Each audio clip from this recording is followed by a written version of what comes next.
What up, YouTube? Tim here with BroOperativeGames. Sorry Chad couldn't be here right now. We originally had this video up with some other audio, but due to technical difficulties, we're going to have to settle with this. Sorry for the low quality in audio. Anyway, starting out, we're with this little tips and tricks video. We're going to create our character. It's kind of simple, self-explanatory on how to do it. So, at the beginning of this game, you're going to counter the main boss of this game, the dragon. He kind of comes up in your hometown, starts wrecking shit, you know, and he's just like not giving a single fuck, as you see here, you know, and he's like, oh, you about to get it, you about to get it. He's charging up, and he's just like, light them motherfuckers up. So as he's roasting everyone, and you're watching in sheer terror, normally I would just say, just take the flames and just kind of be over and skip this part, because it is impossible to beat him right off the bat. But if you're feeling ballsy and just like, yeah, you know what, why not? Go in the SDFP, like I like to call it, and which is standard dragon fighting position. Attack the behind legs. Attack the behind legs. Just keep whacking it. And then as you realize you're doing that, you kind of realize, oh shit, his health is not going down. Dude, this motherfucker is for real. So, and I would say it's pointless, because this happens right here. BAM! Oh shit! It's like, damn, I was so close. So close. You wake up, you're like, damn. Got my shit tossed. So you go up to this table right here, pick your base class, and I always say pick the fighter first because he has a lot of health. He's simple to use. He can take a beating. This is the recommended class for beginners of this game because they're very simple to use. So go ahead and just pick that vocation starting off, and you could venture off into hybrid classes, like the Mystic Knight, other such things that are kind of similar, a bit of like mixture of magic and fighting. Anyways, you make your way out of your little home, and so we're going to go ahead and just fast forward through this. Bit of a long run. You're going to make your way out of your little town, talk to this little homeless man, blah, blah, blah, blah, blah, skip it. You're going to see your first pawn here, Rook. He kind of shows up, skip that part. And we're going to venture off now for the first time. We're going to continue up this little path up north. And you're going to see these little goblin dudes beating on this poor bastard. So, what you're going to do is you're going to run up, give a helping hand, and just start whacking on these dudes. It's very easy. Your pawn helps you out. Setting them on fire really does help. It weakens them a lot. So what you're going to do is, as they're on fire, you're going to take advantage and start whacking away. Nothing really here to it, just, you kind of work your way through them eventually, one by one, and always try to keep your enemies in front of you. Don't let them circle you around, because hitting you from behind does hurt. So you're going to dispose of them really quickly. Guy thanks you, and we are going to move on. Let's keep on trucking right about now. We're going to fast forward through this a little bit. So as you're making your way and continuing down the path, you're going to keep going forward. You're going to make your way to the encampment. Now at this point, when you get to the encampment, Rook's going to tell you, hey, follow me. Because this is where you're going to go to the little stone, Rift Stone, and this is where you're going to create your your main pawn for the game. So as you make your way up, and there it is, the Rift Stone. The guy's going to talk to you, and he's going to tell you, hey, you got to be worthy and all that stuff, blah, blah, blah. And then you're going to create your major pawn. So we're going to create this girl named Brazzers because she has big boobs. And this is where you're going to create her personality. You're going to go through and pick these things. What are they going to do in certain situations? Call for reinforcements? Yeah, why not? And there's different ones. And then, what are they going to have them say when they enter battle? And depending on what you do, you see off to the left, this is the type of personality they're going to have. Everything from a Scather to Inquisitor, Pioneer, Nexus, Guardian, etc. And so by picking these, it's going to kind of shape up what your pawn's going to be like, their personality, their main traits, how they're going to carry themselves. So you continue on, and I would suggest picking a mage. Since you're a fighter, you want someone that's going to kind of attack from a distance and do heavy damage. So keep making your way through. And as you go through the encampment, as you exit out, there's going to be a little cutscene right here. And you're going to be seeing like, oh, whoa, what's all this? What is all this? What's everyone running to? Which is just kind of convenient considering the little voice at the Riftstone's telling you need to fight a foe to prove that you're worth to be leader of the pawns. And as you see, he's like, oh, well, alright. So, you're going to be fighting a little one-eyed Cyclops here, and just jump in, yeah! Just start whacking away. Now, I would suggest taking out these little goblins first, since they're a little nuisance. Because once you take them all out, all the rest of the men that are in that area are going to be focusing their attacks on the Cyclops, and it'll make work of them a lot quicker and it'll be a little easier for you. So go ahead and just start doing work. These little goblin bastards, shitheads, just put them up against the fence and just thrust your manhood into him. Yeah, like that. Keep going. And also, don't ignore that big piece of shit in the back. Just keep going. Work your way through all the goblins one by one while watching that big ass cow just messing shit up. So, eventually, once you get through the goblins, they'll take care of that last one. You're going to want to start attacking Cyclops' back leg. This is where it's going to, you got to realize, where there are going to be weak spots where you're going to attack. Attacking the hind legs will help. And once he's down on the ground, just start whacking and doing work on him. And like I said a few seconds ago, if you do all the way with all the goblins, everyone else will focus their attacks on this guy. Notice how you're just tearing through his health bar right now. So this is very vital that you do that. It helps out a lot. He's very easy anyways, but just makes it quicker. So attack the legs, and then boom, he goes down. And goodbye, Mr. Cyclops. Skadoosh. Anyways, the next big thing you're going to fight is a Hydra. Now, what I would suggest is this is also a very easy thing. This is going to be another boss that you're not going to kill right off the bat anyways, noticing all the health. You're going to go around the corner and then just climb up the snake and keep an eye on for your stamina, because every time you jump and climb, your stamina is going to slowly deplenish, so keep an eye out for that. And as you're climbing up big mobs like this, anytime the camera turns, you need to be pushing your joystick in that same direction to climb up forward. It's kind of tricky, it takes a little bit of time to get used to, but just keep in mind, notice how you're right here, you're going to go to the left, and you're going to go up, and then continue left.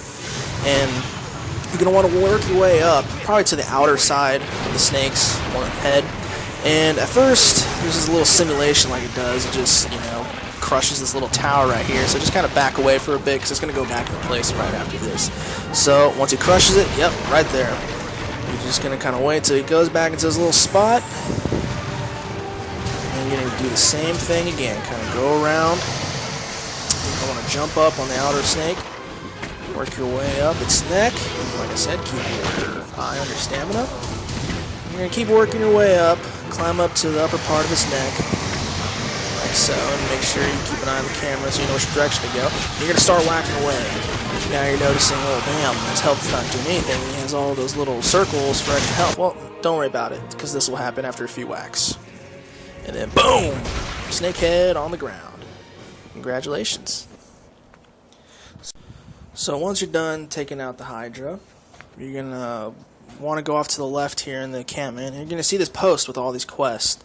I would suggest picking them up right off the bat. And you're going to see 3 different things. A lot of generic quests, kill X amount of wolves, spiders, bats, etc. You're going to want to pick all those up.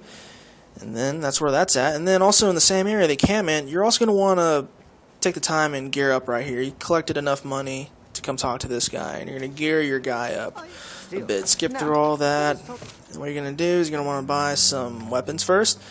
Since you're the fighter, highly suggest the shield and a trusty sword, just one of each, and you're going to set up the quantities of one of each. It's kind of a little different, but it's kind of neat. So, and also I'd also pick the Scholar Bangle. It's fairly cheap, it gives you quite a bit of magic defense and normal defense. So you're going to pick one of each of those, and also you're going to want to pick up, if you choose to, of course, pick up some small nuts or green warish. These things will help give you a little bit of health. And also you want to make sure that you're healed up first when you use these, unless you absolutely need to use them to heal yourself up completely. So once you check out, you're going to go through and actually go and equip them. Every time you purchase an item, it'll automatically prompt you if you want to equip them. And I would, of course, choose yes, equip them. And you're going to go through to the legs. Oh, sorry, excuse me. Go to the arms and pick up the Scholar Bangle. Equip those. Get your magic defense up a little bit. Then once that's done, you're ready to go. Move on. Moving along. So, once you're done gearing up, you're going to want to make your way back to Cadarsis. And we'll go ahead and skip ahead and go back to the starting area. And then you're also going to want to pick up more quests that are at the very beginning that you probably have missed.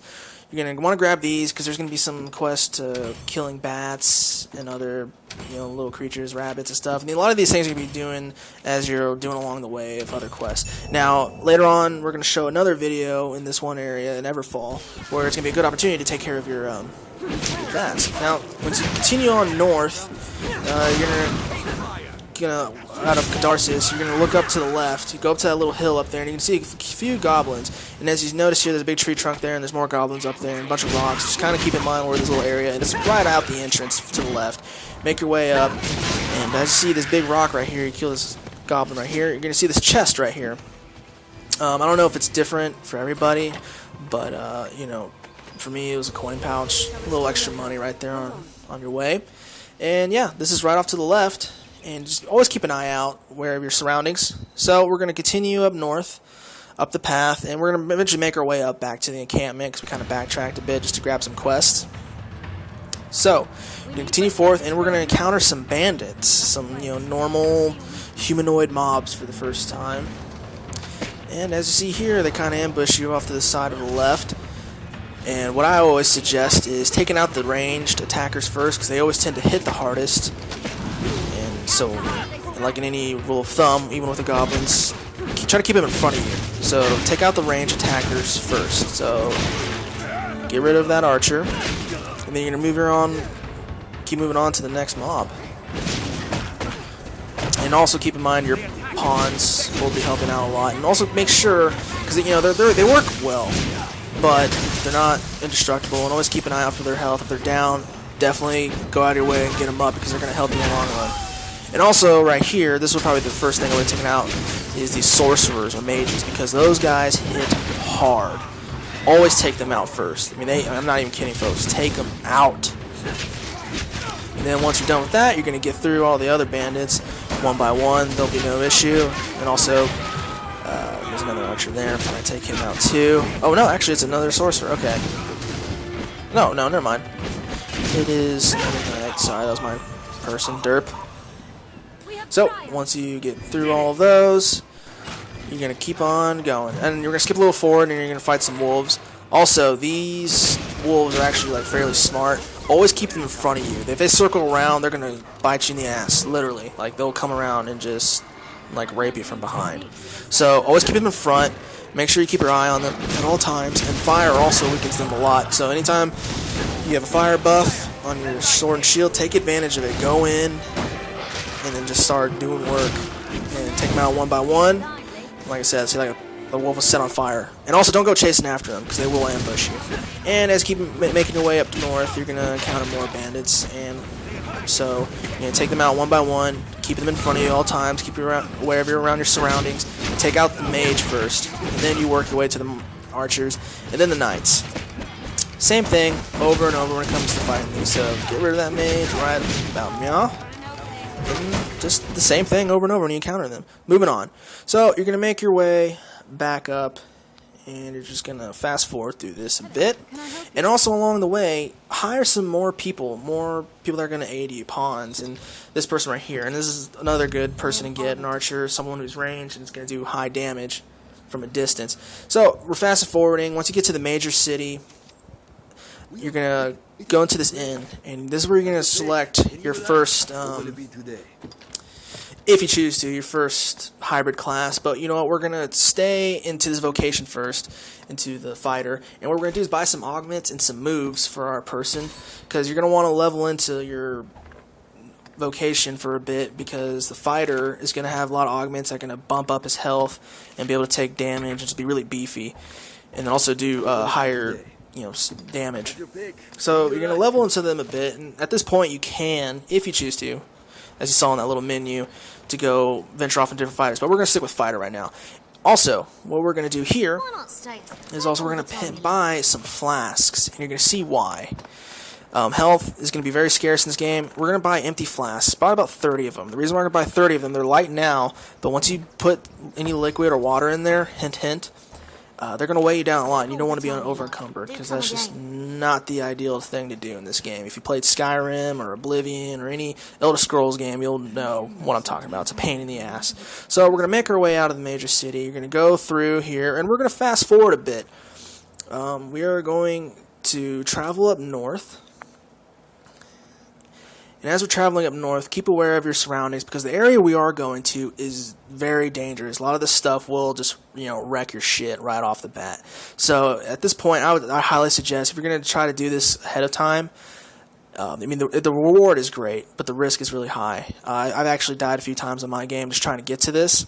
So you're going to make your way up north, and if you see any enemies, I highly suggest just skipping them, going around them if you can, because, I mean, these guys are just going to hit really, really hard. So you're going to make your way north, and just, as you're going through, notice how we're going through this little bridge, and just kind of, you know, take a photo image of where we're going, so you can know, so you can do this for your game, because where we're going is going to be a little spring, and it's going to have, you know, a bunch of, like, there's going to be a great chance to gather a bunch of water, which is going to heal you greatly. I mean, better than these little Welsh plants or whatever you want to call them. So you're going to go, and then as you get to this one part, you're going to kind of cut through the woods a bit, and then right above this hill, we're going to see the spring, right about, let's see, yep, right there. So you're going to make your way in, and this is why we bought the flasks. Once you go through, you're going to fill every single one of them up, and this will help you greatly. They heal